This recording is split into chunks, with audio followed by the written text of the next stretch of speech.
Bonjour à tous et bienvenue dans La séance est ouverte. Dans ce numéro, nous revenons sur la journée d'initiative parlementaire du groupe de la droite républicaine.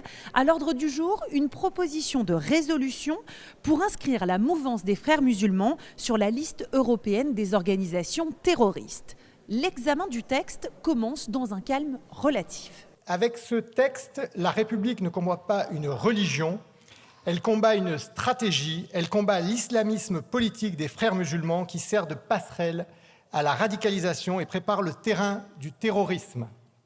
La proposition de résolution dont nous allons débattre ce matin vise à demander l'inscription de la mouvance des frères musulmans sur la liste européenne des organisations terroristes. Déposé avec notre collègue Michel Tabarot en mai 2025, ce texte de la droite républicaine a été adopté au cours des 2 dernières semaines à une large majorité lors de son examen en commission des affaires étrangères et en commission des affaires européennes. Je me félicite du consensus autour de cette question, tout en observant, il est vrai, sans aucune surprise, que l'extrême gauche se singularise encore par un déni de réalité, sinon par une forme d'ambiguïté sur un sujet pourtant fondamental. Dans un contexte européen marqué par une menace terroriste persistante, la mouvance des frères musulmans apparaît comme une organisation politique hybride dont l'idéologie islamiste et les pratiques rigoristes font peser un risque réel et durable sur la cohésion de nos sociétés. Durant de trop nombreuses années, nous avons collectivement fermé les yeux devant l'ampleur de ce phénomène en niant les dangers qu'il représente ou en minimisant sa portée. Désormais, ce risque ne peut plus être ignoré. Il a récemment été documenté par le rapport « Frères musulmans et islamisme politique en France » présenté en Conseil de défense en mai 2025. Plusieurs travaux parlementaires ont également permis de l'objectiver, à l'image de ceux conduits par nos collègues Mathieu Bloch et Xavier Breton, à l'occasion de la commission d'enquête sur l'entrisme islamiste, ainsi que par Caroline Yadan et Julien Audoul, chargés l'année dernière d'une mission flash sur les dérives communautaristes et islamistes dans le sport. Contrairement à l'image qu'elle entretient à ce que son nom pourrait laisser croire, la mouvance des frères musulmans n'est pas une simple organisation religieuse, mais bien un véritable mouvement politique structuré autour d'une idéologie cohérente, élaborée dès sa fondation et demeurée inchangée dans ses objectifs. Cette idéologie vise la transformation progressive des sociétés et des institutions par l'imposition d'un ordre politique totalitaire fondé sur une lecture intégriste de la religion. Il promeut une doctrine entièrement incompatible avec les principes démocratiques, la laïcité, l'égalité entre les citoyens et la souveraineté populaire. Leur projet est clair, faire triompher la charia sur la loi de la République. La crainte légitime qu'inspirent les frères musulmans ne tient pas uniquement à leur doctrine, mais aussi à la manière dont ils la mettent en œuvre. Depuis près d'un siècle, la confrérie a développé une stratégie adaptative dont les modalités varient en fonction du contexte politique et juridique dans lequel elle opère. Là où les rapports de force l'ont permis, notamment au Moyen-Orient, cette stratégie a pris la forme d'un recrutement de masse, d'une confrontation directe avec le pouvoir et, dans certains cas, du recours à la violence. À l'inverse, dans les sociétés européennes, la mouvance a très tôt privilégié une approche silencieuse, fondée sur l'entrisme et l'influence progressive, la discrétion volontaire, témoignant alors d'une logique de dissimulation. En Europe, cette stratégie repose sur l'infiltration patiente des espaces laissés ouverts par nos démocraties en utilisant les libertés publiques comme vecteurs d'influence. L'absence de violence immédiate ne traduit pas un renoncement de principe, mais un choix opportuniste dicté par le contexte et par la recherche d'une efficacité à long terme. Il s'agit en effet d'un continuum islamiste devant lequel l'Europe se doit aujourd'hui de réagir avant qu'il ne soit trop tard. La mouvance fonctionne comme une nébuleuse, avec des structures nombreuses qui entretiennent entre elles des liens souples et généralement informels. Ainsi, lorsqu'une entité est dissoute, il lui est facile de se reconstituer sous une forme légèrement différente et de reprendre son activité. L'absence de cadre européen rend possible le contournement des sanctions prises par les autorités d'un État afin de ressusciter chez l'un de ses voisins. C'est notamment le cas du collectif contre l'islamophobie en Europe, qui a pris le relais en 2020 du collectif contre l'islamophobie en France, pourtant dissous par le Conseil des ministres. Cette fragmentation organisationnelle n'est pas une faiblesse, mais un choix tactique assumé qui complique l'action des autorités nationales. La diffusion de cette idéologie et l'action de ceux qui la propagent favorisent le séparatisme, retardent l'intégration, fragilisent la cohésion nationale et créent un terreau propice à des formes de radicalisation plus violentes, et en investissant notamment les secteurs éducatifs, sociaux, culturels et sportifs. Il convient par ailleurs de rappeler qu'au-delà de l'Europe, les frères musulmans ont mené des actions violentes à de nombreuses reprises dans les pays du Moyen-Orient et inspirent directement les organisations terroristes déjà inscrites sur la liste européenne, au premier rang desquelles figure le Hamas, qui constitue une branche issue directement de la confrérie. Face à cette menace, les outils existent. L'Union européenne s'est dotée à la suite des attentats de 2001 d'un instrument de lutte contre le terrorisme avec la liste européenne des organisations terroristes, régulièrement actualisée et assortie de mécanismes contraignants. L'inscription sur cette liste entraîne notamment le gel des avoirs et l'interdiction de tout financement, direct ou indirect. Elle permet également de renforcer la coopération policière et judiciaire entre États membres en facilitant l'échange d'informations, les enquêtes transfrontalières et les poursuites pénales. Autrement dit, la question n'est pas celle de l'absence de moyens juridiques. Ce qui fait aujourd'hui défaut, ce ne sont pas les textes, sinon la volonté politique de les utiliser face à un adversaire qui avance masqué et dont la stratégie vise à exploiter nos hésitations. D'autres États ont pourtant franchi ce pas. En Europe, l'Autriche a pris des mesures ciblées contre l'islam politique et la mouvance frériste à la suite des attentats de Vienne en 2020. Hors de l'Union, les États-Unis ont engagé des procédures de désignation similaires en désignant la semaine dernière les branches jordaniennes, égyptiennes et libanaises des Frères musulmans comme organisations terroristes. Dans le monde musulman, plusieurs pays ont interdit la confrérie, la considérant comme un facteur majeur de déstabilisation. Encore récemment, et comme l'a révélé la presse anglo-saxonne, ce sont les Émirats arabes unis qui ont décidé de freiner les inscriptions de leurs étudiants dans les universités britanniques par peur d'une radicalisation et de l'influence délétère du frérisme à laquelle ils pourraient être exposés. En France, à titre d'exemple, la préfecture du Rhône a pris le 30 décembre dernier un arrêté de fermeture d'un centre d'accueil d'enfants rattaché à la mosquée de Dessines, connu comme étant l'un des pôles des Frères musulmans dans la région lyonnaise. Ces exemples démontrent qu'il n'y a pas d'obstacle de principe à une action résolue dès lors que la menace est identifiée et documentée, et c'est le cas. Il rappelle également qu'un État de droit peut agir sans renoncer à ses principes, conformément à la jurisprudence de la Cour européenne des droits de l'homme, en ciblant une idéologie politique et un projet subversif, et non une spiritualité ou une communauté. C'est au contraire la passivité qui pourrait à terme nous conduire à devoir agir trop tardivement et sans le discernement dont nous sommes encore en mesure de faire preuve. Ce texte est donc un moyen d'anticiper et de prévenir les risques qui font peser les activités des Frères musulmans en Europe. S'il n'est pas directement visible, ce danger est bien réel. Il convient donc de prendre des mesures véritablement opérationnelles pour définir à l'échelle européenne un cadre juridique qui permettra de lutter de manière implacable contre l'idéologie frériste en assumant un combat qu'il est désormais urgent de mener. Bien entendu, il ne s'agit aucunement ici de cibler l'islam ni les musulmans, mais exclusivement une mouvance politique qui instrumentalise la religion à des fins de conquête du pouvoir et dont l'action est incompatible avec les valeurs fondamentales de l'Union européenne et de la France. Vous avez raison de vous saisir de cette question du séparatisme et de l'islamisme politique, notamment celui des Frères musulmans, contre lequel le gouvernement lutte depuis des années à la demande du président de la République qui, vous le savez, a lancé des travaux en janvier 2024 et qu'il nous a demandé de reprendre. Le chef d'État, dans son discours des Mureaux d'octobre 2020, avait désigné clairement la menace après avoir sorti la France de l'état d'urgence, et ce, dès 2017.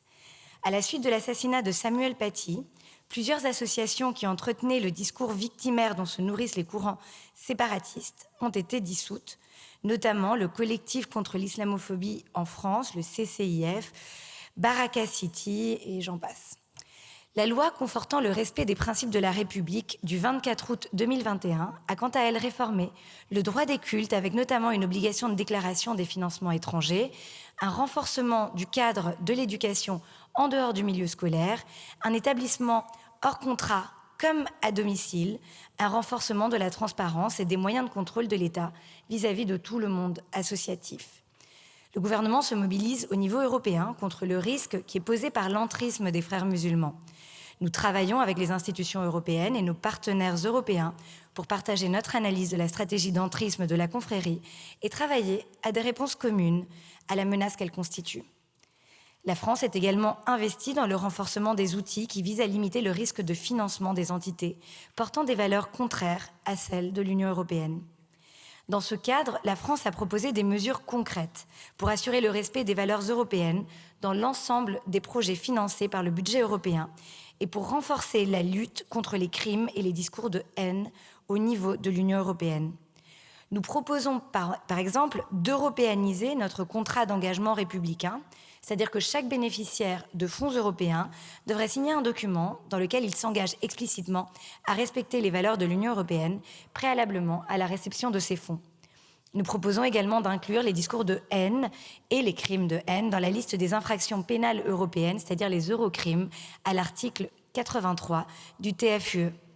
L'enjeu aujourd'hui est d'aller plus loin sur la base d'actions qui ont déjà été menées par le gouvernement pour combattre plus fermement encore l'entrisme islamiste, c'est-à-dire une démarche proactive de certains acteurs ou mouvements séparatistes d'intégrer des institutions, des associations ou des structures publiques et privées dans le but d'y faire prévaloir progressivement une vision politique de l'islam.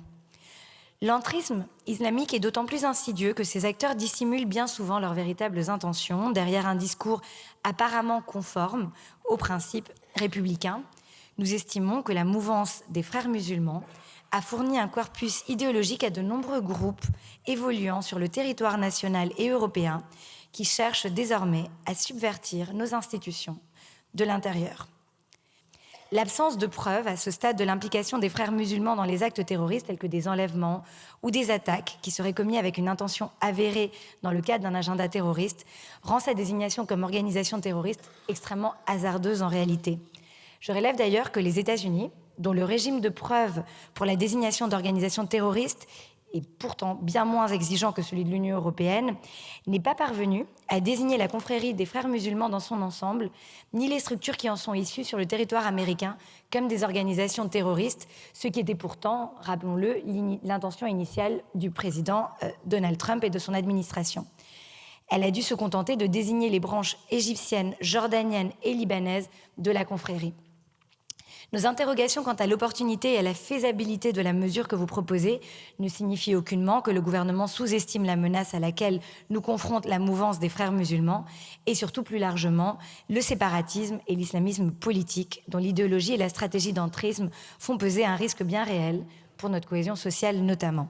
Et c'est pour cette raison que le président de la République a demandé au gouvernement de proposer de nouvelles mesures, le cas échéant l'interdiction, et de nouveaux outils qui viendraient compléter la loi d'août 2021 afin d'entraver ces écosystèmes qui se développent sur notre territoire. L'objectif du gouvernement est bien d'agir contre la mouvance des frères musulmans et son idéologie séparatiste en déployant des mesures opérationnelles et robustes juridiquement. Et comme je l'ai exposé, il existe des incertitudes à cet égard sur la proposition qui nous est soumise aujourd'hui. Le gouvernement s'en remettra donc à la sagesse de votre Assemblée. Je vous remercie. Nous examinons ce matin le premier texte déposé dans le cadre de la niche parlementaire du groupe de la droite républicaine. Les différents textes de notre niche réaffirment le sens de nos engagements au service des Français. Nous voulons protéger les Français, leurs valeurs et leur mode de vie, leur permettre de vivre dignement de leur travail et garantir que leur contribution au bon fonctionnement du pays soit utilisée à bon escient. La proposition de résolution européenne de notre collègue Éric Pauget, visant à inscrire la mouvance des frères musulmans sur la liste européenne des organisations terroristes, s'inscrit dans notre volonté de protéger les Français, leurs valeurs et leur mode de vie. Si nous sommes réunis aujourd'hui pour examiner cette proposition de résolution européenne, ce n'est ni par provocation, ni par esprit de stigmatisation, mais par devoir de lucidité et de responsabilité. Car la question que nous abordons n'est pas celle d'une religion, encore moins celle de nos compatriotes de confession musulmane, qui respectent nos lois et partagent pleinement les valeurs de la République. Ce qui nous réunit ce matin, c'est une idéologie politique, structurée, transnationale, patiente, profondément incompatible avec les valeurs de notre pays et qui se sert des sociétés ouvertes et démocratiques que nous sommes pour s'implanter dans nos pays. Cette idéologie porte un nom, la mouvance des frères musulmans. Depuis plusieurs décennies, cette organisation développe une stratégie d'influence fondée non pas sur la confrontation directe, mais sur l'entrisme, la dissimulation et l'exploitation de nos libertés. Elle ne cherche pas à s'intégrer à la République, elle cherche à la contourner, la fragmenter, puis à la subvertir. Son objectif est parfois clairement assumé dans ses textes fondateurs. Instaurer un ordre politique fondé sur la charia, en opposition frontale avec la souveraineté de la loi civile, l'égalité entre les femmes et les hommes, la liberté de conscience et la laïcité. Notre pays n'a heureusement pas attendu pour agir. La loi du 24 août 2021, confortant le respect des principes de la République, a permis de dissoudre des structures qui, sous couvert de lutte contre les discriminations ou d'actions caritatives contribuaient en réalité à nourrir un séparatisme idéologique.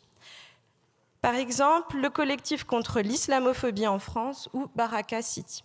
Mais il serait illusoire de croire que ces décisions ponctuelles suffisent à endiguer un phénomène bien plus profond, organisé et internationalisé. Les services de renseignement français, allemands et autrichiens, tout comme de nombreuses enquêtes parlementaires européennes, ont établi l'existence de réseaux structurés, financés parfois depuis l'étranger, visant à installer durablement une contre-société politico-religieuse au cœur même de nos démocraties. Un rapport Frères musulmans et islamisme politique en France, présenté en Conseil de défense en mai 2025, cartographie clairement l'étendue de l'islamisme politique en France. Il clarifie la menace posée par l'entrisme islamique en termes de sécurité et de cohésion nationale. Car ces réseaux ne se contentent pas de discours. Ils influencent, recrutent, orientent et parfois justifient ou soutiennent indirectement la violence, en particulier lorsqu'elle vise Israël ou les États occidentaux. Ce n'est pas un hasard si le Hamas, branche palestinienne des Frères musulmans, est inscrit depuis longtemps sur la liste des organisations terroristes de l'Union européenne. Face à cette réalité, plusieurs États ont agi. Notre rapporteur l'a rappelé. L'Autriche en Europe, des pays comme l'Égypte, les Émirats arabes unis ou l'Arabie saoudite ont dissous leurs structures. Plus récemment, la Jordanie a interdit toutes leurs activités et confisqué leurs avoirs au nom de la sécurité nationale. Ces décisions ne sont pas des dérives autoritaires, elles sont des réponses souveraines à une menace identifiée. L'Union européenne ne peut pas rester le maillon faible de cette lutte. Elle ne peut pas continuer à financer parfois indirectement des organisations qui travaillent contre ses propres fondements. C'est pourquoi cette résolution appelle d'abord à une évaluation juridique et factuelle sérieuse, fondée sur le droit existant, notamment la position commune du Conseil du 27 décembre 2001 relative à la lutte contre le terrorisme. La Cour européenne des droits de l'homme elle-même l'a reconnu. Un État a le droit et même le devoir de dissoudre des organisations qui cherchent à renverser l'ordre démocratique. Il n'y a donc aucune contradiction entre la défense de l'État de droit et la fermeté à ceux qui veulent le détruire. Cette résolution appelle également au contrôle strict des financements européens. Chaque euro public doit servir à la cohésion, l'émancipation et la liberté. Pour toutes ces raisons, je vous appelle à adopter cette proposition de résolution. Je vous remercie. La proposition qui nous est soumise se base sur le rapport Frères musulmans et islamisme politique en France, commandé par le ministère de l'Intérieur, tardivement et incomplètement rendu public en mai dernier. Ce rapport a suscité de nombreuses critiques, tant pour ses partis pris méthodologiques que pour son ton alarmiste et l'opacité entourant l'identité des personnes auditionnées. Ce rapport, il semble que vous ne l'ayez pas réellement lu. Il comporte des données utiles, soulignant par exemple la portée limitée du phénomène des Frères musulmans, la perte d'influence, le vieillissement des cadres, le caractère poussif de la relève. Il avance des propositions relevant d'un souci de ne pas confondre, comme le dit justement le ministère de l'Intérieur, l'islamisme politique qui doit être combattu et l'islam qui est la religion de près de 5 millions d'habitants de notre pays, avec laquelle on dialogue. Je note que ce ne sont pas de ces suggestions utiles qui répondent aux soucis légitimes de reconnaissance des musulmans en France que vous souhaitez nous entretenir. On ne vote pas un exposé des motifs, mais un projet de résolution. Ici, c'est l'exposé des motifs qui parle le mieux, qui dit les préjugés, les amalgames, les raccourcis, les préoccupations paranoïaques et complotistes. Les Frères musulmans n'auraient adopté depuis près de 70 ans un discours apparemment modéré et une stratégie d'entrisme progressif que pour mieux nous tromper et faire de la France un califat régi par la charia. Ils financeraient un réseau tentaculaire d'écoles dans les pays de l'Union européenne. Tentaculaire, sérieusement, ce vocabulaire excessif génère de la peur sans éclairer le débat public. En France, ce sont en effet 21 écoles musulmanes qui seraient affiliées à la mouvance sur environ 5700 écoles privées en France. C'est ça l'ordre de grandeur, de quoi relativiser la menace. Votre indignation est à géométrie variable. Vous vous appuyez sur l'Arabie saoudite, fer de lance du wahhabisme, une doctrine politico-religieuse encore plus radicale que celle des Frères musulmans. Comme c'est souvent le cas dans les États autoritaires, les Frères musulmans ils sont considérés comme terroristes parce qu'ils sont des rivaux dans un contexte régional d'affrontement frontal parfois plus larvée, entre l'Arabie saoudite, les Émirats arabes unis et le Qatar, autant de pays qui n'hésitent pas à user de toutes les ressources d'une diplomatie d'influence très intrusive, qui flatte la vanité des plus perméables des intellectuels, journalistes et politiques français et européens, et vise explicitement à orienter le débat public et les décisions politiques de notre pays à l'égard des frères musulmans. Que des États autoritaires, engagés dans des logiques de puissance et de contre-influence, cherchent à peser sur nos choix législatifs et parlementaires, devraient nous conduire à la plus grande prudence. La France et l'Union européenne ne peuvent devenir le théâtre ou le relais de ces luttes d'influence étrangères au risque de compromettre leur souveraineté démocratique et la crédibilité de leur action publique. Faut-il rappeler ici que les frères musulmans sont ou ont été au pouvoir dans des pays partenaires de la France, la Tunisie avec Enarda, le Maroc avec le PJD, la Turquie avec l'AKP, le Qatar, propriétaire du PSG qui n'est si bien connu qu'une officine terroriste. La France n'a jamais sous-estimé ses désaccords et ses inquiétudes, s'agissant notamment des droits des femmes ou des menaces pesant sur les voix divergences et les minorités, ou encore le recours à la peine de mort. Mais a-t-elle jamais qualifié ces pays de terroristes? A-t-elle jamais rompu ses relations avec eux? Comprenons-nous bien, il ne s'agit pas de baisser la garde face à des organisations qui défendent l'idée que les lois religieuses, et cela quelle que soit la religion, devraient s'imposer à la République. Ces organisations, nous les combattons. Ces idées, nous les récusons par des arguments, par des réponses concrètes, sur le terrain intellectuel comme sur celui des politiques publiques qui doivent permettre de reconquérir le terrain qui laboure. Renouvellement du pacte républicain, éducation des jeunes à la laïcité, droits des femmes, lutte contre la relégation sociale dans des quartiers de non-droit tenus par des narcotrafiquants. Je terminerai en posant une question.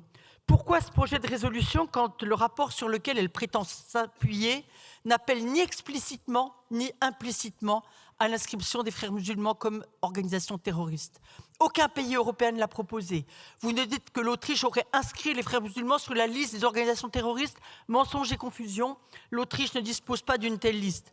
Elle a créé une infraction de groupe extrémiste à motivation religieuse qui vise la mouvance, qui envoie un signal net sans mobiliser pour autant un arsenal juridique antiterroriste. Votre proposition est-elle fonctionnelle, raisonnable? A-t-elle une chance d'aboutir? La réponse est à trouver dans les déclarations des gouvernements successifs. Dans celle de Catherine Colonna en 2022, dans celle de Laurent Nunez, ministre de l'Intérieur, qui vous appelait à la prudence absolue, dans celle d'Éléonore Carrois, il y a quelques instants, ici même. En vérité, aucun élément ne permet d'établir un lien entre cette organisation et l'une des infractions définies à l'article 421.1 du Code pénal. Nous voterons contre ce texte. La proposition de résolution européenne relève d'une approche lucide, rigoureuse et à la juste échelle face aux défis posés par le séparatisme des frères musulmans. Lucide d'abord sur la nature de la menace à laquelle nous sommes confrontés. Rigoureuse ensuite dans la méthode que nous retenons pour y répondre. À la juste échelle européenne enfin, car la meilleure réponse face à des réseaux idéologiques structurés demande une coopération continentale. Le constat tout d'abord est désormais largement partagé. Nous assistons en France, comme en Europe, à la montée de formes d'islam politique organisées, structurées et transnationales qui ne s'attaquent pas toujours frontalement à nos institutions, mais qui cherchent à en fragiliser les fondements par des stratégies d'influence, d'entrisme et de contournement des règles communes. La mouvance des frères musulmans s'inscrit pleinement dans cette réalité. Elle ne se réduit ni à une organisation unique, ni à un simple courant d'opinion. Elle constitue une nébuleuse idéologique et organisationnelle dont le projet politique vise à subordonner l'ordre civil à une lecture rigoriste du religieux, en rupture avec la primauté de la loi, en rupture avec l'égalité entre les femmes et les hommes, en rupture avec le principe de laïcité. Cette analyse n'est pas polémique. Elle est documentée de longue date par les travaux des services de renseignement, mais aussi par des travaux universitaires, en France comme chez plusieurs de nos partenaires européens. Face à cette menace idéologique, notre responsabilité collective ne peut être ni l'aveuglement, ni l'abandon de nos principes. La fermeté est nécessaire, mais ne doit pas conduire, par la précipitation et la maladresse, au reniement de l'état de droit, fondement du pacte républicain comme de la coopération européenne. C'est précisément dans cet équilibre que répond la proposition de résolution qui nous est soumise aujourd'hui. Contrairement à certaines lectures hâtives, ce texte ne procède ni à une assimilation abusive, ni à une désignation précipitée. Il ne propose pas une inscription automatique et immédiate de la mouvance des frères musulmans sur la liste européenne des organisations terroristes. Il pose au contraire une étape préalable indispensable, l'engagement d'une évaluation juridique et factuelle approfondie, conduite par la Commission européenne et le Conseil européen, sur la base des critères existants du droit européen. Cette exigence de méthode est essentielle. La liste européenne des organisations terroristes repose sur des fondements juridiques précis. Elle suppose des éléments tangibles, des liens directs ou indirects avec des actes terroristes, des soutiens matériels, financiers ou idéologiques à la violence, ou encore des décisions d'autorités compétentes. Affaiblir cet outil par des décisions hâtives serait totalement contre-productif. À l'inverse, le renforcer par une approche précise, documentée et juridiquement sécurisée est la seule voie réellement efficace. Elle est particulièrement adaptée à la menace des frères musulmans, dont les liens avec les attaques terroristes peuvent se révéler insidieux. Ces associations ont beau se draper derrière leurs œuvres sociales, certaines constituent des lieux de radicalisation et de recrutement pour la filière djihadiste. De même, l'idéologie des frères musulmans peut être variable dans son rapport à la violence. L'un des plus importants doctrinaires, Sayyid Qutb, ne fut pas qu'un contempteur zélé et lettré de l'Occident. Sa conception du djihad a influencé et armé moralement les attentats d'Al-Qaïda. De manière plus contemporaine, le prédicateur Al-Qaradawi a exercé une influence importante sur de nombreux religieux européens par sa connaissance holistique des enjeux islamiques. Mais ses écrits révèlent un rapport au terrorisme inquiétant et un antisémitisme assumé. Le frérisme est donc polymorphe et les liens entre les organisations plus ou moins radicalisées sont opaques. C'est dans cet esprit que le groupe Horizon et Indépendants soutient cette résolution, parce qu'elle permet de sortir du flou via un cadre européen commun pour analyser une mouvance transnationale et parce qu'elle ouvre la voie, le moment venu, à des sanctions ciblées et proportionnées contre les entités qui, sous couvert d'activités associatives, caritatives ou éducatives, diffusent une idéologie de rupture ou participent à des processus de radicalisation. Cette approche européenne est d'autant plus nécessaire que les réponses strictement nationales montrent aujourd'hui leurs limites. Les choix divergent entre les États membres. Interdiction, surveillance renforcée ou tolérance, cette fragmentation affaiblit l'efficacité de notre action collective. La résolution apporte également un éclairage essentiel sur la question des financements. Elle appelle explicitement à renforcer les contrôles sur l'attribution et l'utilisation des fonds européens afin de garantir qu'aucun financement direct ou indirect ne puisse contribuer à financer la diffusion d'idéologies séparatistes. Enfin, le texte rappelle avec justesse que la lutte contre l'islamisme politique ne peut être dissociée d'une coopération renforcée entre services de renseignement et autorités judiciaires des États membres.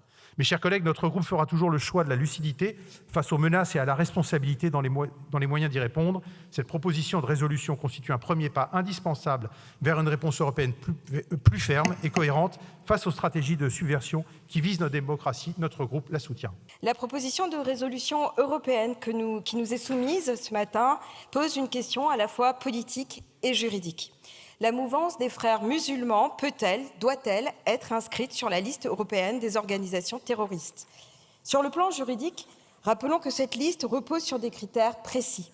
L'identification d'une entité déterminée, son implication avérée dans des actes terroristes et une décision préalable d'une autorité nationale compétente. Ces exigences garantissent la sécurité juridique et la proportionnalité des mesures restrictives. Mais elles ne doivent pas nous empêcher de nommer une réalité. Certaines menaces avancent masquées, ne soyons pas naïfs. C'est le cas de la mouvance des frères musulmans. Fondée en 1928 par Hassan el-Banna, elle poursuit, depuis près d'un siècle, un projet politique clair. Instaurer un ordre islamique fondé sur la charia par une stratégie d'islamisation par le bas, d'entrisme et de conquête culturelle. Ce projet s'est adapté subtilement aux contextes nationaux, mais ses fondements idéologiques sont restés constants. Primauté de la loi religieuse sur la loi civile, rejet de l'égalité entre les sexes, refus de l'altérité religieuse et diffusion d'un discours antisioniste, parfois antisémite. Les frères musulmans ont été les instigateurs d'attentats au Moyen-Orient d'abord.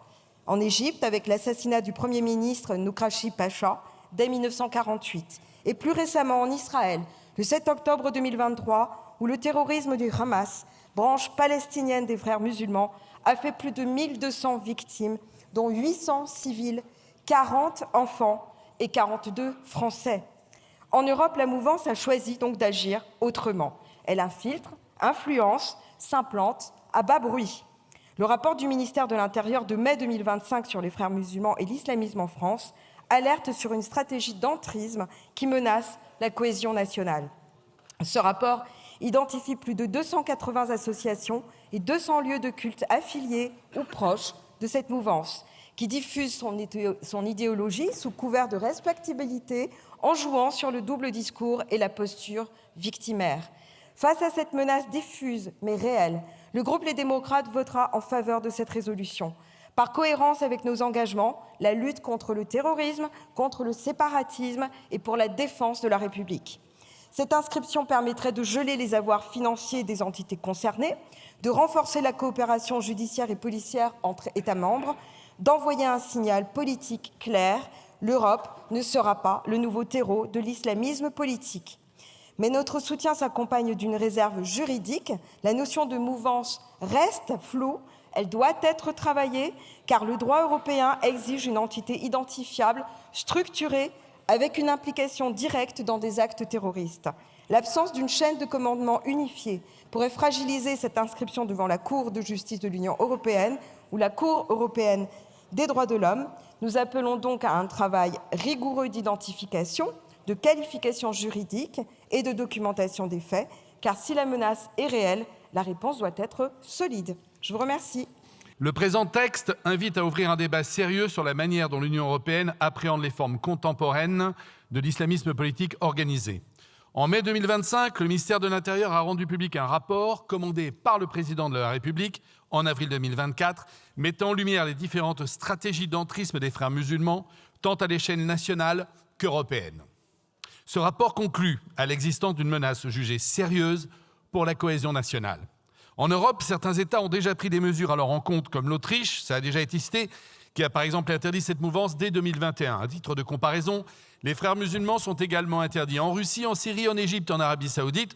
D'ailleurs, je cite également les Émirats Arabes Unis, qui y ont fait très clairement référence, et je vous invite, puisqu'on les a décrits tout à l'heure comme d'horribles islamistes, à aller visiter leur maison abrahamique pour vous rendre compte de l'esprit d'ouverture actuel de ce pays, justement sur le sujet des religions et de l'entrisme.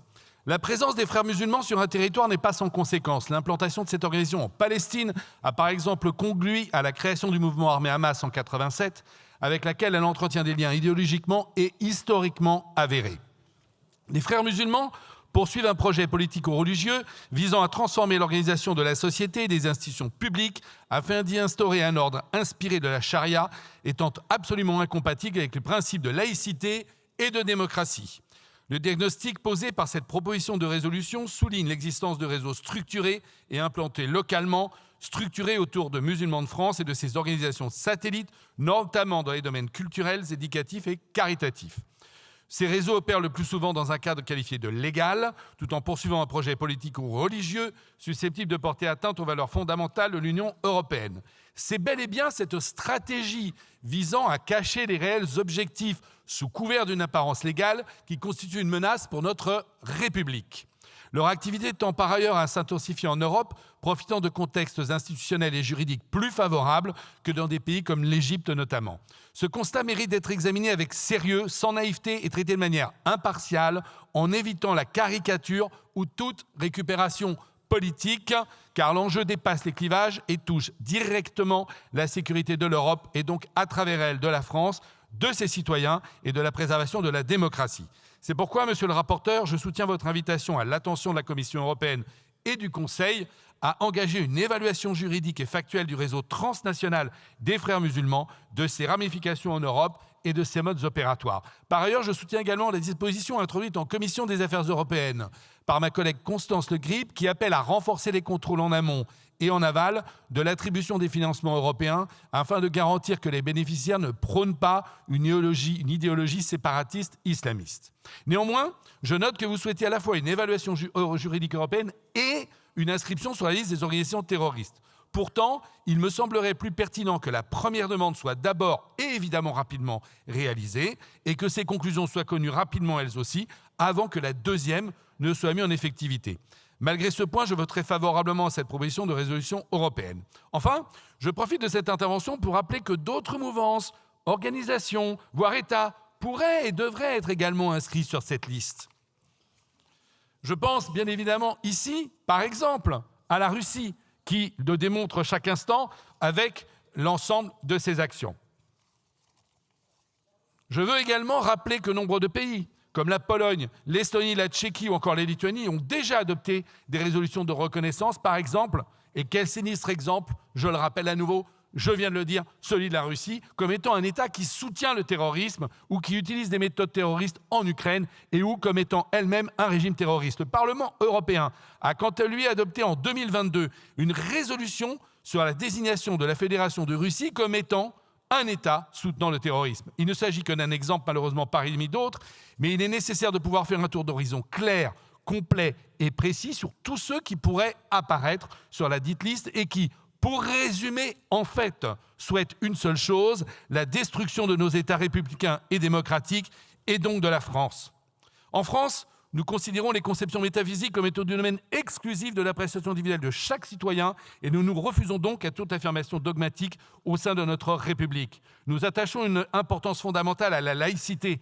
Je le rappelle, cette laïcité est un gage de liberté pour chacun de croire ou de ne pas croire. Elle est aussi le signe intangible de la séparation des églises et des États et le résultat du siècle des Lumières et de la Révolution française.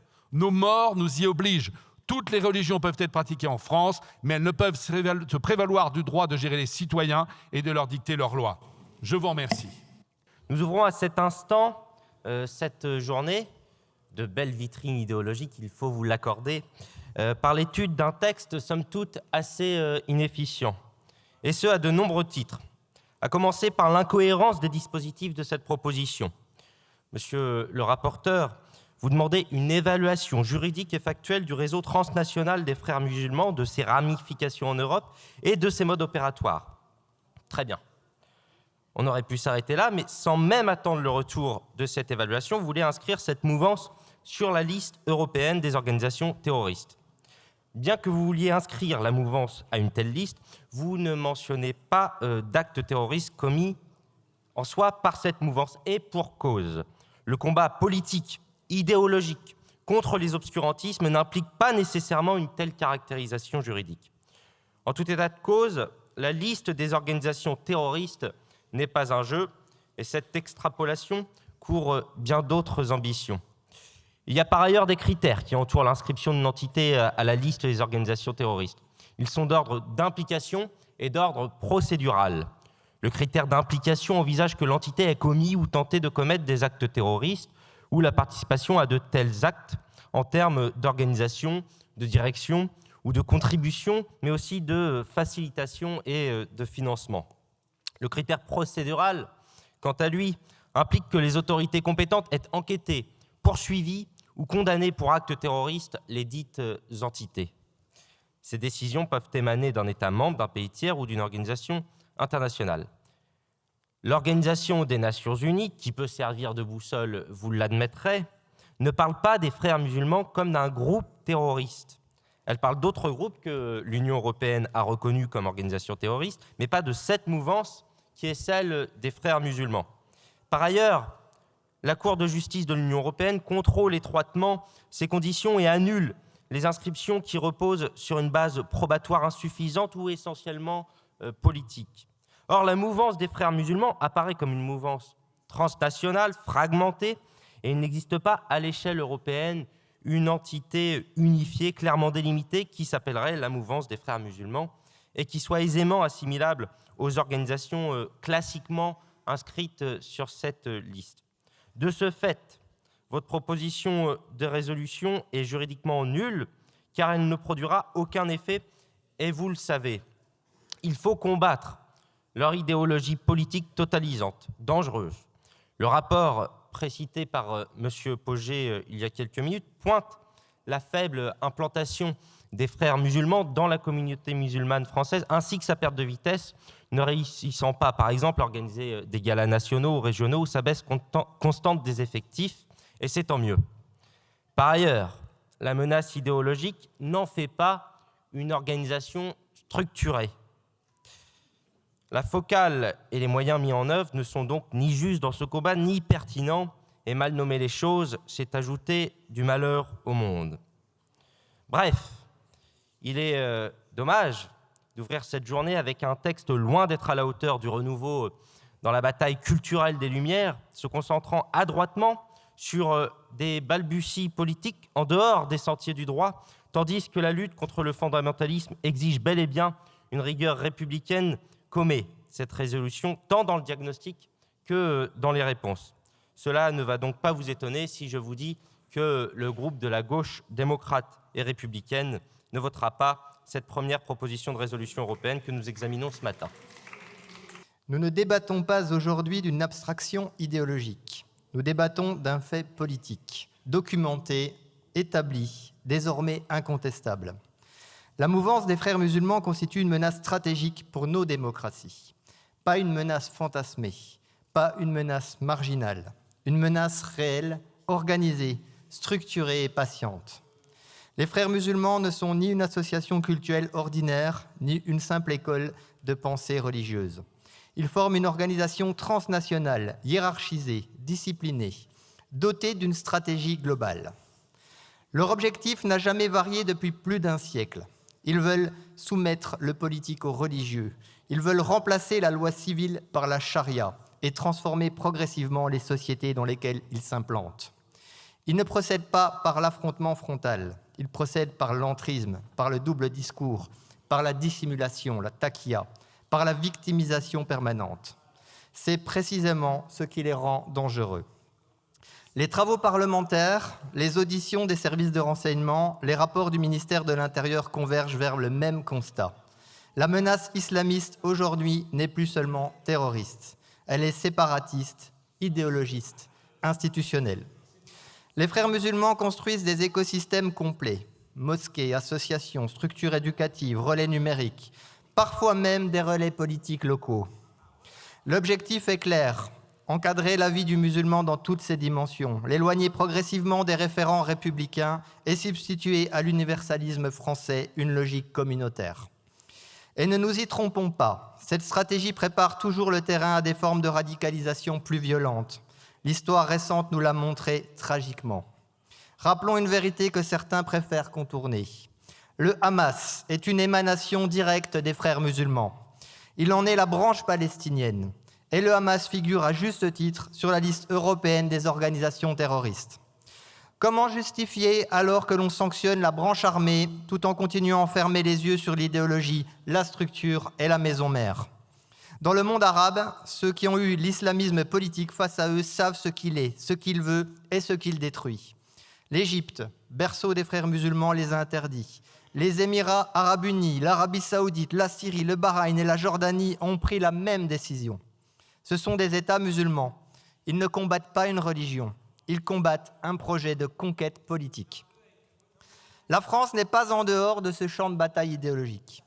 Le rapport du ministère de l'Intérieur est sans ambiguïté. 139 lieux de culte liés ou proches de la mouvance, près de 280 associations, une implantation dans 55 départements, des financements étrangers massifs, notamment en provenance du Qatar.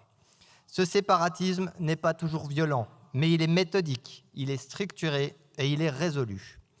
Et surtout, il avance à bas bruit pendant que trop souvent l'Europe hésite. Car aujourd'hui, un seul État membre a pris ses responsabilités, c'est l'Autriche. Elle a interdit la propagande idéologique des frères musulmans. Elle a assumé le combat juridique et politique. Face à une organisation transnationale, la réponse ne peut être que nationale, elle doit être européenne. L'inscription des frères musulmans sur la liste européenne des organisations terroristes n'est pas un geste symbolique. C'est un outil concret. Gel des avoirs, blocage des financements, interdiction des soutiens et une coopération renforcée entre services européens. C'est aussi un signal politique clair. L'Europe ne tolérera pas sur son sol une idéologie qui conteste ses lois, ses valeurs et la démocratie. Ce combat n'est pas dirigé contre les musulmans, il est mené pour la République, pour la liberté de conscience, pour l'égalité, pour la souveraineté de chaque peuple européen. Refuser de nommer l'ennemi idéologique, c'est déjà reculer. Refuser d'agir, c'est prendre le risque de subir demain. Pour toutes ces raisons, le groupe UDR votera sans hésitation pour cette proposition de résolution européenne. Je vous remercie. Les organisations salafistes, comme les branches des frères musulmans, doivent être interdites. Cette déclaration n'est pas nouvelle. Elle a été prononcée publiquement, clairement, courageusement par Marine Le Pen en 2017.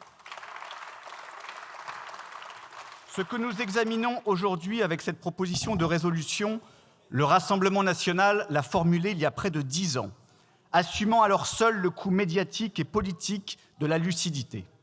Mais que de temps perdu pour désigner la menace, que de vaines palabres et de communications stériles pour justifier l'inertie. Pas besoin d'accumuler les thèses et les enquêtes, nous connaissons parfaitement l'ennemi islamiste. Sa véritable force, c'est la faiblesse et la lâcheté de nos dirigeants. En effet, depuis des années, les grandes personnes qui nous gouvernent, selon l'expression de Balavoine, ont laissé les frères musulmans infiltrer leur idéologie et coloniser méthodiquement la France et l'Europe. Leur projet est clairement revendiqué. Faire de la République française un califat islamique, remplacer notre Constitution par la charia, lapider notre démocratie, abattre nos libertés, imposer le voilement des femmes, persécuter les juifs, les chrétiens, les apostats, massacrer les homosexuels. Leur méthode est aussi largement documentée. Communautarisme débridé, entrisme dans nos institutions dont l'école et le sport, financement étranger opaque, victimisation permanente.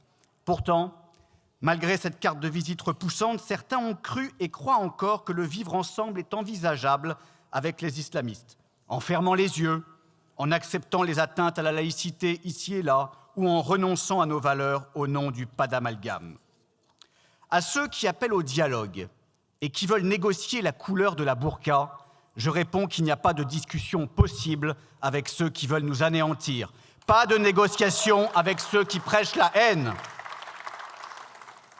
Chers collègues, dans cet hémicycle, il y a ceux qui détournent le regard et il y a ceux qui se sont engagés sur la voie de la collaboration. Si l'islamisme progresse aussi vite dans notre pays, c'est aussi parce qu'il bénéficie de relais politiques. Ces relais ont un nom, la France insoumise. Que Marine Le Pen avait appelé si justement la France islamiste. En 2019, les complices de Jean-Luc Mélenchon participaient à la marche du CCIF, organisation connectée à la mouvance frériste. LFI était ensuite monté au créneau pour s'opposer à la dissolution de cette secte anti-républicaine. Aujourd'hui, ils invitent le CCIE à l'Assemblée nationale. En 2020, après l'assassinat de Samuel Paty, plusieurs dirigeants d'extrême gauche avaient récité à la virgule près les éléments de langage des frères musulmans en condamnant la montée de l'islamophobie. En 2022-2024, plusieurs imams extrémistes ont appelé à voter pour les candidats LFI, dont des prédicateurs faisant l'apologie du terrorisme comme Annie Ramadan. La réalité est édifiante. Il existe une alliance assumée entre LFI et les islamistes. Les premiers veulent engranger les voix, les seconds ont besoin de porte-voix. Par adhésion profonde ou par calcul électoraliste, le gang de Rima Hamas a repris à son compte la haine des Juifs et la destruction de l'État d'Israël, pilier idéologique des fondamentalistes islamistes. Au royaume des antisémites, les frères musulmans sont rois et les insoumis sont les bouffons du roi. Pendant que l'Europe regarde ailleurs et tergiverse, le monde agit. De grands pays musulmans comme l'Égypte, les Émirats arabes unis, l'Arabie saoudite ont classé les frères musulmans comme organisation terroriste. La Jordanie a dissous leur mouvement politique. Les Émirats vont jusqu'à restreindre les financements publics à leurs étudiants au Royaume-Uni, tant que Londres refuse d'interdire cette mouvance, considérant à juste titre que laisser faire, c'est déjà encouragé. L'Autriche les a interdits après l'attentat de Vienne et l'Argentine vient de trancher en classant les frères comme terroristes. Afuera! Quant aux députés LR, ils découvrent aujourd'hui ce que nous dénonçons depuis 10 ans. Ils se réveillent, c'est très bien. Le Rassemblement national, lui, ne s'est jamais endormi pour protéger la France et les Français. Alors oui, il faut interdire les frères musulmans maintenant, tout de suite, pour protéger la République française. Nous avons collectivement une responsabilité particulière lorsque les faits sont établis, lorsque les alertes sont anciennes et lorsque l'inaction devient en elle-même une forme de renoncement. Le texte que nous examinons aujourd'hui s'inscrit dans ce moment précis, celui où la lucidité doit l'emporter sur les faux semblants et où la clarté politique devient un impératif démocratique. Cette proposition de résolution européenne repose sur un constat désormais solidement établi et largement partagé. La mouvance des frères musulmans constitue une idéologie politique structurée et transnationale incompatible avec les principes de la République et de la démocratie. Ce constat résulte de travaux convergents, ceux des services de l'État, en particulier du ministère de l'Intérieur, ceux de nos propres travaux parlementaires, ceux enfin de nombreuses recherches académiques. L'ensemble de ces analyses met en évidence une stratégie d'entrisme patiente et méthodique fondée sur des logiques d'implantation et d'influence visant à contourner les règles communes et à substituer progressivement aux normes républicaines un corpus idéologique concurrent au détriment de l'universalité de la loi et de la cohésion démocratique. Car c'est bien de cela dont il s'agit. Les frères musulmans ne défendent pas une foi, mais un projet politique. Un projet fondé sur la hiérarchisation des individus, la remise en cause de l'égalité entre les femmes et les hommes, la contestation de la liberté de conscience et le rejet du pluralisme démocratique. Un projet qui, partout où il a prospéré, a produit la division, la violence et la régression de nos libertés. Leur stratégie s'appuie également sur des leviers matériels, des financements opaques, des subventions associatives détournées et des soutiens indirects à des campagnes électorales ont été mis en évidence. Nous devons le dire avec gravité, cette idéologie est mortifère. Elle constitue la matrice intellectuelle de l'islam radical qui a frappé notre pays à Toulouse, à Paris, à Nice, à Conflans-Sainte-Honorine ou à Arras. Elle est aussi celle qui a inspiré les atrocités commises par le Hamas le 7 octobre en Israël. Les modalités diffèrent, les degrés de violence varient, mais le socle idéologique est le même. La négation de l'autre, la sacralisation de la violence et de la barbarie, la haine de la démocratie. Face à cela, l'Union européenne ne peut rester dans l'ambiguïté. La proposition de résolution européenne que nous soutenons vise précisément à nommer clairement la menace, à doter l'Union d'un cadre cohérent et à harmoniser notre réponse politique et juridique. C'est aussi se donner les moyens de lutter contre ces ressources, notamment en provenance de l'Iran et du Qatar, de geler ses avoirs, de renforcer les contrôles financiers et de coordonner les actions de nos États membres. Inscrire la mouvance des frères musulmans sur la liste européenne des organisations terroristes, c'est ainsi affirmer que nos démocraties ne sont ni naïves ni désarmées. D'autres pays comme l'Autriche, l'Arabie saoudite, l'Égypte, la Jordanie, les Émirats arabes unis l'ont déjà fait. Il ne s'agit évidemment pas de stigmatiser, ni d'assigner, ni de confondre. Il s'agit de protéger nos concitoyens, protéger nos institutions, protéger la liberté de conscience elle-même qui ne peut survivre que dans un cadre républicain, solide et impartial. La République est un tout. Elle ne se fragmente pas, elle ne se négocie pas, elle ne tolère pas que sous couvert des libertés qu'elle garantit, on organise méthodiquement sa remise en cause. En soutenant cette résolution, le groupe Ensemble pour la République assume une ligne de lucidité, de fermeté, de responsabilité. Nous affirmons que la lutte contre l'islamisme est indissociable de la défense de l'état de droit, qu'il n'y a pas de liberté sans sécurité et qu'il n'y a pas de tolérance possible envers ceux qui instrumentalisent la démocratie pour mieux la détruire. C'est dans cet esprit que nous appelons à l'adoption de cette proposition de résolution européenne. Je vous remercie. De quoi est-il question dans ce texte confus ? Des frères musulmans, de l'islamisme, du terrorisme ? On ne sait pas trop. En réalité, un spectre vous hante, le spectre de l'islam. Le récent rapport Frères musulmans et islamisme politique en France reconnaît lui-même que le mouvement des frères musulmans est groupusculaire et inorganisé.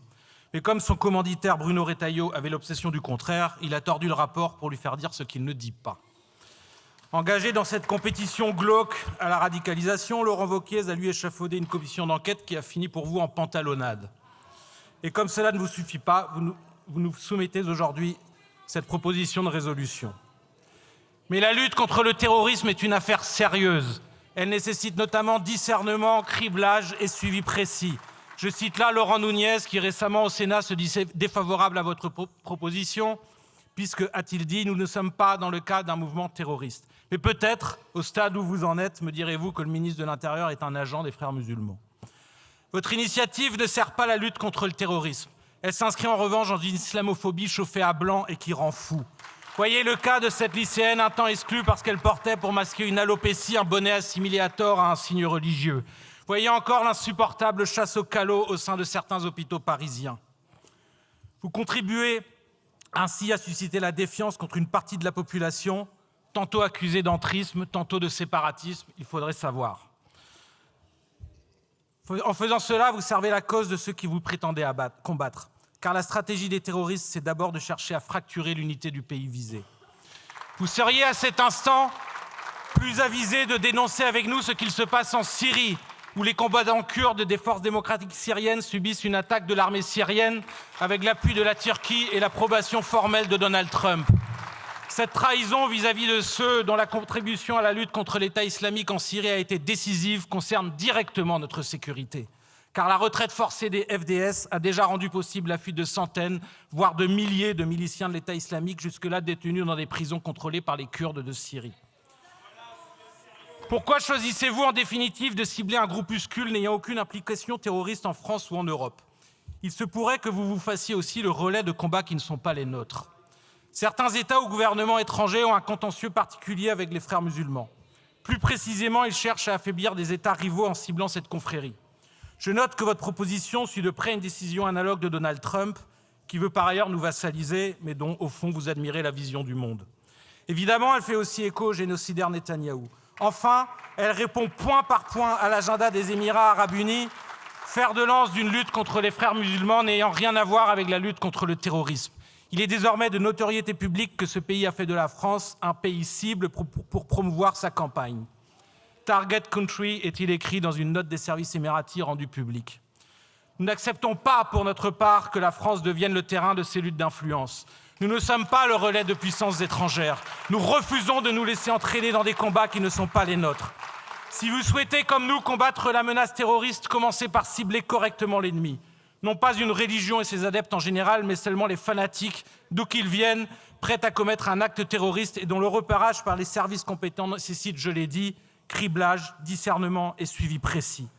Comment se fait-il, par exemple, que les armes utilisées par le terroriste auteur de l'attaque contre l'Hypercacher en janvier 2015 aient pu transiter via un militant d'extrême droite, un temps membre du service d'ordre du Rassemblement national?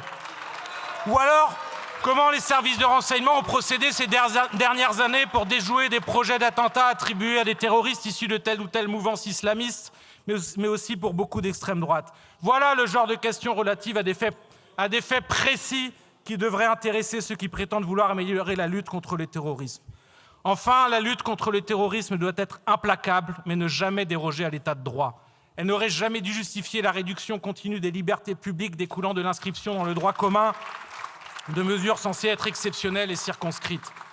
La pente liberticide dans laquelle s'inscrit ce texte dilue l'usage du qualificatif de terroriste au point le plus souvent de le déconnecter de la réalité. En atteste la multiplication absurde des procédures pour apologie de terrorisme contre des militants syndicaux, des opposants politiques et notamment des parlementaires n'ayant rien à voir avec quelconque entité terroriste. Il y a là un lourd danger pour les libertés publiques déjà largement entamées dans notre pays. Voir des terroristes partout, voilà le plus sûr moyen d'affaiblir la lutte contre le terrorisme, en sapant l'unité de la nation et en affaiblissant la capacité à repérer les réelles menaces. Nous ne vous suivrons pas dans cette pente vertigineuse. Nous sommes appelés à nous prononcer sur une proposition de résolution européenne visant à inscrire la mouvance des frères musulmans sur la liste européenne des organisations terroristes. Le groupe socialiste et apparenté, le Parti socialiste, n'ont jamais transigé dans la condamnation des actes et des organisations terroristes. Nous avons porté l'état d'urgence en 2015, après les attentats du 13 novembre, avec détermination, responsabilité, pour protéger la nation et nos concitoyens. Notre engagement est total, constant et sans ambiguïté. Oui, l'islamisme politique menace nos valeurs républicaines et notre cohésion nationale. C'est même une menace grave, marquée par un double discours qui conjugue entre soi dissimulation et respect apparent des règles dans l'objectif de substituer à la communauté nationale de nouvelles formes d'allégeance en rupture avec la tradition républicaine. Il doit donc être combattu avec la plus grande fermeté. Mais cette lutte ne peut se transformer en une instrumentalisation politicienne des outils antiterroristes ni en un affaiblissement de l'état de droit. Or, cette proposition soulève des questions juridiques majeures. Le ministre de l'Intérieur lui-même, Laurent Nunez, a été clair lors de son audition du 18 novembre dernier. Ce que le gouvernement qualifie d'entrisme islamiste, fondé sur la dissimulation et le noyautage progressif des démocraties, ne relève pas du séparatisme qui, lui, incite explicitement à la violence et mène au terrorisme. Il a même affirmé sans équivoque « dissoudre les frères musulmans n'a pas de sens ». Plusieurs juristes confirment que l'inscription des frères musulmans sur la liste européenne des organisations terroristes est juridiquement irrecevable, faute de répondre aux critères précis, stricts du droit européen. Vous-même, Madame la Ministre, vous avez rappelé dans votre propos la fragilité juridique de cette décision. Alors, dès lors, pourquoi persister sur cette voie inadaptée sur le plan juridique? Pourquoi privilégier un geste de communication politique au détriment du fond juridique, au risque d'affaiblir l'efficacité même de notre lutte contre l'islamisme politique? Nous refusons de cautionner une manœuvre qui, sous couvert de fermeté, affaiblit en réalité nos outils juridiques et discrédite notre action collective. Nous n'éludons pas la nécessité de combattre l'islamisme radical et la radicalisation. Nous sommes convaincus que la défense de la République et de ses valeurs passe par le renforcement de nos services publics et un égal accès partout sur le territoire à la santé, à l'éducation, à la sécurité, à la culture. C'est cette égalité réelle qui garantit l'inclusion de toutes et tous et constitue l'essence même de la lutte contre les dérives de la radicalisation. Et quel est le meilleur rempart, si ce n'est la laïcité? Mes chers collègues, nous sommes dans une enceinte politique, mais nous sommes avant tout dans une enceinte législative, une enceinte chargée de penser, de rédiger la loi qui s'applique partout sur tout le territoire. Dans un contexte de fracture sociale profonde, nous refusons et dénonçons toute ambiguïté qui contribuerait à alimenter des soupçons à l'encontre d'une communauté religieuse spécifique. Dans un contexte d'inflation législative, nous refusons tout ajout juridique qui ne serait pas réellement nécessaire et utile. La fonction de législateur est exigeante. Elle nous oblige à écouter avant de décider, à comprendre avant de juger. Elle nous oblige surtout à placer l'intérêt général au-dessus de tout intérêt politique, de communication, à résister aux tentatives de détournement politique de sujets extrêmement sérieux. Alors je vous le demande, mes chers collègues, avant d'engager la position de mon groupe, en quoi cette PPRE que vous présentez permettra-t-elle d'améliorer in fine le droit existant et de protéger nos institutions? Vous qui voulez jouer les défenseurs absolus, les sécuritaires, les plus vertueux dans cette compétition infernale avec l'extrême droite. Face à une menace sérieuse, nous avons besoin de réponses solides, juridiquement fondées. Merci beaucoup. La séance va prendre une autre tournure après les propos du député Rassemblement national, Laurent Jacobelli. Regardez. J'aimerais tout d'abord remercier mes collègues des groupes RN et UDR d'être aujourd'hui là pour défendre la République. Car je vois que les bancs du centre sont anormalement vides. Comme quoi, si centre et courage commencent bien par la même lettre, ça s'arrête effectivement là. Oui, il faut combattre contre les frères islamistes qui sont en face de nous, la LFI. les avocats du Hamas, les avocats de l'Algérie, les avocats de l'Iran sont aujourd'hui, c'est clair, les avocats des frères musulmans. Tous ceux qui sapent la République, tous ceux qui sapent la laïcité, tous ceux qui sapent nos valeurs ont des avocats ici. Les frères musulmans veulent lapider les homosexuels. Eh bien, si vous voulez lapider les homosexuels, votez les filles. Les frères musulmans, si les frères musulmans veulent faire des femmes des fantômes et les servantes des hommes, si vous voulez aussi invisibiliser les femmes, votez les filles. Vous êtes, mesdames et messieurs, les suppôts de tout ce qui se fait de pire en termes d'islamisme, en termes de radicalité, en termes de partis de l'étranger. Nous résisterons, car nous aimons la République, nous aimons les Français et nous aimons la France. Merci. Madame la Présidente Panot pour un rappel au règlement. Monsieur le Président, au titre de l'article 70, Monsieur le Président, je vais le dire très clairement, soit vous êtes capable de faire respecter des débats normaux dans cet hémicycle, oh là là, soit... oh là là, cette remise en cause, Madame la Présidente de ma présidence n'est pas la bienvenue. Madame la Présidente Panot, voilà, c'est moi qui parle. Madame la Présidente Panot, vos propos sont assez inadmissibles. Je ne vous permets pas de remettre en cause ma présidence. Je ne vous permets pas de remettre en cause la présidence. Je vous ai donné la parole à chaque fois que vous avez souhaité répondre aux propos d'autres de vos collègues. Et pour l'instant, ça se passe plutôt bien. Merci beaucoup. Nous poursuivons avec ce vote sur le scrutin public. Avec un scrutin public. J'ai ouvert le scrutin. Je vous donne le rappel au règlement tout de suite après, à l'une à l'autre. Ah, c'est une suspension. C'est une suspension. Alors, 5... Mais...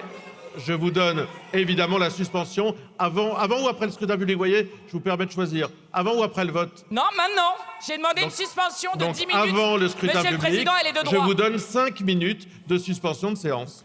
Merci, Monsieur le Président. Un rappel au règlement au titre de l'article 70. Le député Jacobelli s'est clairement livré à des propos qui relèvent qui vont à l'encontre de notre règlement intérieur, puisque dans l'article 70, à l'alinéa 3, il est marqué qu'on peut être sanctionné si on se livre ou si on adresse à un ou plusieurs de ses collègues des injures, des provocations et des menaces. Monsieur Jacobelli, les propos que vous avez eus étaient insultants pour nous, insultants pour nos collègues de la France Insoumise et insultants pour nos électeurs.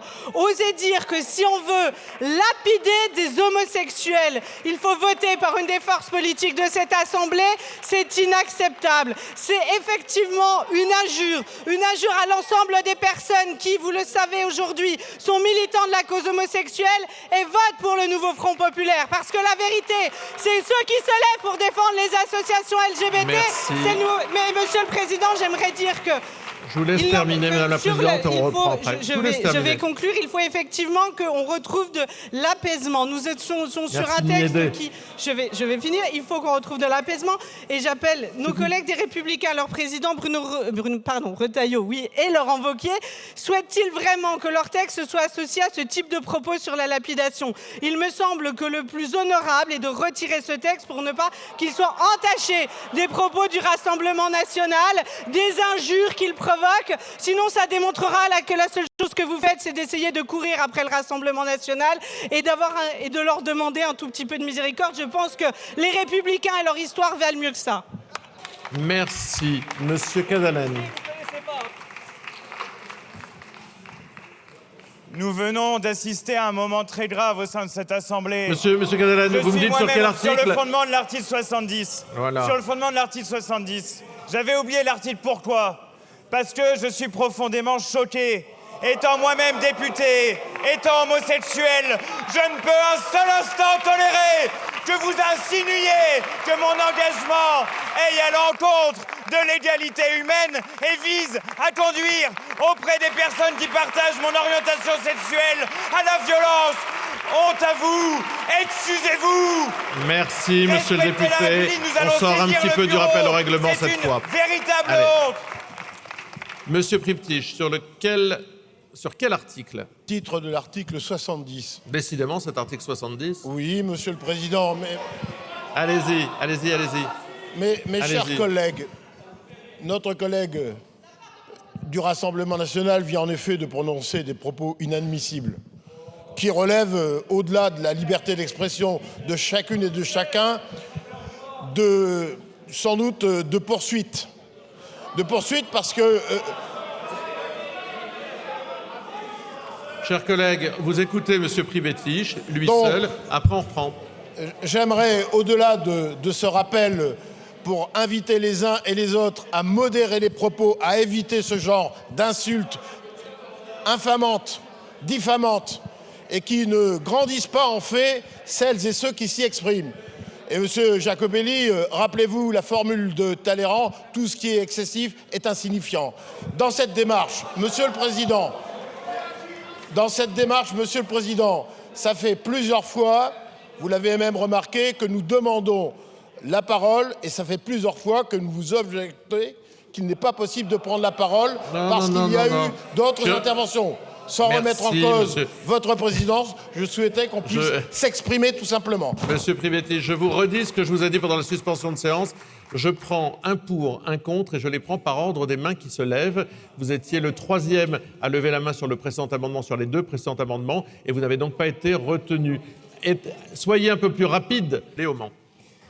Merci, Monsieur le Président. Il s'agit ici effectivement d'insérer une référence à la Déclaration des droits de l'homme et du citoyen qui dit à son article 10 « Nul ne doit être inquiété pour ses opinions, même religieuses, pourvu que leurs manifestations ne troublent pas l'ordre public établi par la loi. » Et tout à l'heure, vous avez fait référence à Napoléon, Monsieur Odoul. Mais figurez-vous que ceux qui ont fait adopter la citoyenneté des Juifs à l'Assemblée nationale, ce sont les révolutionnaires, Robespierre en tête, que vous vilipendez sans arrêt. Et je vais vous lire, pour que tout le monde se remette bien en tête ce qu'était l'antisémitisme à cette époque-là. Pour que tout le monde se remette bien en tête, je vais vous dire ce qui s'est passé dans le village de Bischheim. Les autorités locales commandèrent aux Juifs de faire le signe de croix au moment de la proclamation d'allégeance. Ils refusèrent et saisirent le directoire départemental qui trancha en leur faveur. Lorsqu'ils tentèrent une nouvelle fois de prêter serment, la foule réclama qu'ils retirassent leur chapeau. Aujourd'hui, vous demandez de retirer les voiles. S'il vous plaît, chers collègues. Écoutez votre camarade au moins. Écoutez votre camarade. Laissez-le terminer. Laissez terminer votre camarade. Les Juifs gardaient toute la liberté de suivre leurs lois religieuses dès lors que celles-ci ne portaient pas préjudice à leurs obligations civiles. Le 30 avril 1792, les Juifs de Bischheim réussirent enfin à prêter allégeance explicitement à la France et implicitement au judaïsme. Eh bien, voyez-vous, en 1792 comme en 2026, vous avez ici ceux qui combattent l'antisémitisme et l'islamophobie que vous ne cessez de répandre dans la société, parfois en recyclant des préjugés antisémites au profit de l'islamophobie que vous alimentez. Et vous, Madame Yadan, qui m'avez insulté, vous le faites vous aussi, vous recyclez les préjugés antisémites en les transformant en préjugés islamophobes. Merci. J'ai un rappel au règlement de M. Saint-Toul. Qui se livre à des manifestations troublant l'ordre ou qui provoquent une scène tumultueuse. Indéniablement, M. Jacobelli a suscité une scène tumultueuse. Il s'est livré à une provocation. Il a décidé d'être infamant à l'égard de l'ensemble de mon groupe. D'autres dans cet hémicycle se livrent à ce genre de provocation sans cesser, Madame Yadan en particulier. Cela n'est pas possible ni acceptable. Nous demandons que le bureau soit saisi. Il n'est pas question que nous reprenions nos travaux dans ces conditions sans que M. Jacobelli ait retiré ses propos. Et j'adresse un avertissement ou un appel à nos collègues macronistes qui ont laissé sanctionner des faits bien moins graves, bien moins infamants. La simple manifestation ou le simple fait d'arborer un drapeau a été sanctionné très gravement ici dans cet hémicycle. Alors, du calme, chers collègues, sincèrement. Monsieur Salmon, sur quel article ? Sur le même article que M. Saint-Toul, le 70-2 qui se livre à des manifestations troublant l'ordre public, enfin l'ordre, excusez-moi, public, ou qui provoquent des scènes tumultueuses, ce que fait la France Insoumise depuis quelques minutes. Je rappellerai juste les propos de M. Lachaud lors de la réunion du groupe de travail sur les sanctions. Il a indiqué, j'ai le compte-rendu devant les yeux, au XIXe siècle, les députés se battaient dans l'hémicycle et se jetaient des encriers à la figure. La République ne s'est pas effondrée pour autant. La Troisième République est même considérée comme un modèle par certains. Plus loin, il dit « Je plaide donc pour que l'on accepte le principe de conflictualité. » Merci, monsieur le député. Certes, il y a des oppositions, etc., Voilà, etc. on a fait le tour. Nous poursuivons. Monsieur Lachaud, regardez, il y a monsieur Priptich qui veut s'exprimer. Il attend depuis 1 heure. Monsieur Lachaud. Il attendra quelques minutes de plus sur la base de l'article 70. Je pense qu'il y a là une mise en cause personnelle et une déformation de mes propos. Parce que, rappelons les choses. Alors, non, certes, monsieur Lachaud, c'est la lecture d'un compte-rendu. Oui, non, président, pas vous. Allez-y sur votre article, là. Tout à fait. Sur votre appel au règlement. Eh bien, écoutez, ce que le collègue ne dit pas, c'est que dans cette même réunion, j'ai dit que justement, les sanctions ici n'existaient que parce que nous avions l'inviolabilité, c'est-à-dire que nous ne pouvons pas être condamnés pénalement pour ce que nous disons ici. Monsieur Jacobelli aurait dit ce qu'il a dit n'importe où ailleurs, il aurait été condamné pénalement. C'est donc pour cela qu'il doit être sanctionné, c'est donc pour cela que vous devez vous engager, monsieur le Président. De toute façon, il a été noté votre demande de saisine du bureau. Elle a été enregistrée. Madame Capdevielle, sur quel article ? Merci, Monsieur le Président. Chers collègues. Sur quel article ? Sur le fondement de l'article 70 et 100 du règlement, le groupe, c'est-à-dire sur le fondement de 2 articles, 70 et 100, le groupe socialiste et apparenté demande la saisine du bureau, s'associe à la demande précédente, tant les propos qui ont été proférés aujourd'hui au sein de cette Assemblée peuvent blesser une très grande majorité d'entre nous. Nous souhaitons qu'immédiatement le bureau puisse être saisi et que nos travaux soient interrompus. La saisine du bureau a été entendue et nous poursuivons nos travaux. Madame la présidente Châtelain, pour un appel au règlement. Je suis désolé, monsieur Pribetich. Monsieur le Président, je demande une suspension de séance pour que monsieur Jacobelli puisse préparer ses excuses. Monsieur Chanis, pour un rappel au règlement. Dans l'attente que le bureau se réunisse pour faire le point sur les propos inacceptables de M. Jacobelli, nous n'avons toujours pas reçu ni entendu des excuses, ni M. Jacobelli retirer ses propos. Je me demande si ces propos choquent nos collègues du bloc central et des Républicains. Il serait peut-être temps de réagir à ces propos inacceptables pour les laisser réfléchir. Merci. Et pour permettre à M. Jacobelli d'écrire ses excuses et de nous les présenter. Je demande au nom de mon président une suspension de 10 minutes. La séance est reprise. J'ai 2 rappels au règlement par ordre de demande. Monsieur Breton d'abord et ensuite Madame la présidente Panot. Oui, merci Monsieur le Président. Cette demande de rappel au règlement au titre de l'article 58 alinéa 3. Qu'est-ce que dit cet alinéa de notre règlement ? Il est indiqué, je cite, que si un précédent rappel au règlement a le même objet, le Président peut retirer la parole à celui qui fait la demande de rappel au règlement. On a une succession de demandes qui sont faites. Il y a eu des propos qui ont été tenus. Chacun les jugera. Vous avez décidé, Monsieur le Président, de saisir le bureau. C'est votre décision. Il importe maintenant que nous avancions. Et je vous invite, Monsieur le Président, dans la poursuite de votre présidence depuis ce matin, à user de cet article 58 alinéa 3 pour qu'on puisse avancer dans le cadre des travaux de l'indice du groupe de la droite républicaine. Chers collègues, c'est une possibilité. J'ai donné 5 minutes par équité. Je donne toujours au premier appel au règlement 5 minutes à chaque groupe qui le demande. Madame la présidente Panot. Merci, Monsieur le Président. Puisque Monsieur Jacobelli refuse de s'excuser et pourrit donc la niche des Républicains qui ont choisi leur texte, eh bien, j'invoque l'article 61, Monsieur le Président, qui dit que l'Assemblée est toujours en nombre pour délibérer et pour régler son ordre du jour. Les votes émis par l'Assemblée sont valables quel que soit le nombre de présents, etc. Et donc, je demande le quorum.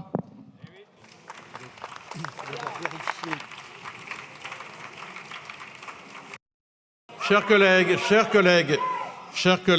c'est bon, on est dans les procédures. Et on y va. J'ai vérifié que la majorité du groupe LFI était présent. Je suis saisi par la présidente du groupe LFI, Mme Panot, d'une demande faite en application de l'article 61, comme elle vient de le dire, du règlement, qui tendant à vérifier le quorum. Et avant de procéder au vote sur cette demande, conformément à l'alinéa de cet article 61, je vérifie, ça c'est fait, que le groupe est présent, que la majorité du groupe LFI est présent. Et je n'ai pas besoin de leur demander de se lever. Et je constate qu'ils sont donc majoritairement présents. Je constate que le quorum n'est pas atteint et que, conformément à l'article 61 du règlement, le vote aura donc lieu sur ces amendements dans 15 minutes, c'est-à-dire il est 30, c'est ça, il est 32, à 45, on va dire, nous voterons sur ces amendements et sous-amendements. Je suspends pendant 15 minutes jusqu'à ce qu'on puisse revenir voter ces amendements et sous-amendements. J'ai un rappel au règlement de Mme Faucillon. Merci, Monsieur le Président. Vous êtes député comme moi depuis quelques années et je crois que vous voyez les précédents qu'il y a pu y avoir dans cet hémicycle et le niveau de gravité des propos tenus par le député Jacobelli tout à l'heure appelle, comme dans des cas précédents, à ce que le bureau soit saisi immédiatement ou que M. Jacobelli, comme d'autres ont été invités à le faire par le passé dans cet hémicycle, présente des excuses au vu de la gravité des propos. Dans l'attente, je demande une suspension de séance.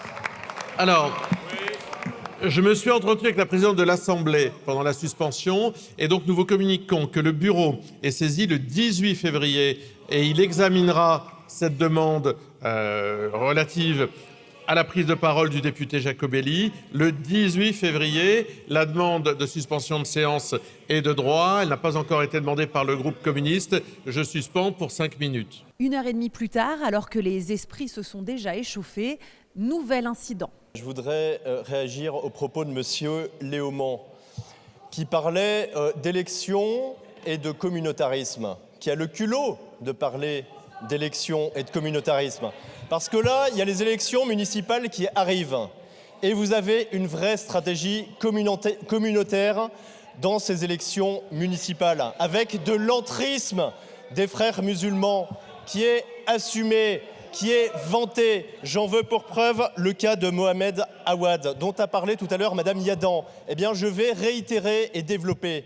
Monsieur Mohamed Awad, donc futur candidat LFI à la Courneuve, a été le responsable des jeunes musulmans de France, la branche locale des frères musulmans, à l'époque de l'UOIF qui a été cofondé par l'imam Iqiyoussen, imam expulsé en 2023 pour discours antisémites et haineux. Monsieur Mohamed Awad, donc futur candidat LFI, qui tweetait en 2015 avec le hashtag Air4Bia, qui est le signe de ralliement des frères musulmans. Mohamed Awad, enfin, qui faisait l'éloge à plusieurs reprises du président égyptien frère musulman Morsi et l'éloge de M. Erdogan, président de la Turquie, proche des frères musulmans. Alors oui, vous avez de l'entrisme des frères musulmans au sein de votre organisation, au sein de votre parti politique, pour des raisons communautaires, et ça va croissant à l'approche des élections municipales. Madame Rousseau. Madame Rousseau. Merci, Monsieur le Président. Ce à quoi nous assistons dans cet hémicycle aujourd'hui est une dérive extrêmement inquiétante et questionnante, qui est que le racisme devient une opinion politique et non plus un délit. Et je voudrais en appeler au centre, au camp du président de la République et du Premier ministre. Camarades, il n'y a que deux côtés. Il n'y a que deux côtés sur une barricade. Et là, vous ne pouvez pas vous défiler face à la responsabilité que vous avez en tant que député dans le débat qui est actuellement mené dans cet hémicycle. Vous ne pouvez pas juste être au café. Vous ne pouvez pas juste quitter vos bancs. Vous avez une responsabilité historique. De quel côté êtes-vous? Du côté du racisme ou du côté des lois et du droit républicain? Levez-vous! Levez-vous! C'est maintenant. Vous avez une responsabilité maintenant. Demain, il sera trop tard. Monsieur Léaumont.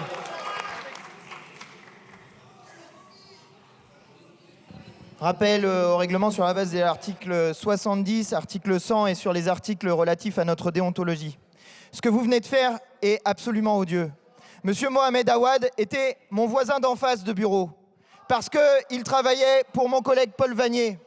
Et monsieur Mohamed Awad que vous ciblez sans arrêt. Et oui, non seulement un candidat aux élections, l'article 100, mais c'est sur les amendements, il n'y a rien à voir. si. Et là, c'est une réponse, c'est une prise de parole pour une réponse. Non, mais à un moment, je veux bien tout, mais c'est une prise de parole pour une réponse. Code de déontologie et déclaration sincèrement, des vous droits faites de une l'homme, minute. vous en voulez combien, monsieur le Président? Terminez votre propos, mais n'entrez pas dans un débat, c'est un rappel au règlement. Que vous asseyez sur un mauvais numéro d'article. Non, je fais sur un très bon numéro d'article. Bon, alors stop, ça va. Vous voulez que C'est un moment... Faut arrêter de se moquer du monde quand même, là. Allez, monsieur le rapporteur. Stop aussi, là, ça va aussi. Monsieur le rapporteur général, et vous vous asseyez, monsieur Léaumont. Vous asseyez, monsieur Léaumont. Monsieur Léaumont, ne créez pas d'incident. Monsieur Léaumont, stop. Alors, monsieur Léaumont, je vous fais un rappel à l'ordre. Vous n'avez pas à me menacer. Vous n'avez pas à me menacer physiquement. Monsieur Léaumont, vous êtes rappelé à l'ordre. Madame Chatelain, stop. Merci, monsieur Madame le la Président. présidente Chatelain, vous avez un rappel à l'ordre. Monsieur le Président, je demande une suspension de séance de 10 minutes. Elle est de 2 minutes. C'est la deuxième sur ce texte de votre groupe. Elle est de droit de 2 minutes. Qu'est-ce que vous venez de dire, là? Je saisis le bureau pour vos menaces physiques de venir descendre avec vous. Ça suffit, ce que vous venez de dire, là. À la reprise des débats, à 15h, les députés avancent finalement sur le texte et le vote. Le groupe de la droite républicaine aura consacré presque la moitié de sa journée d'initiative pour ce texte. Merci, c'était le dernier orateur. Je mets aux voix l'article unique de la proposition de résolution en scrutin public. Tout le monde est à son banc. Le scrutin est ouvert.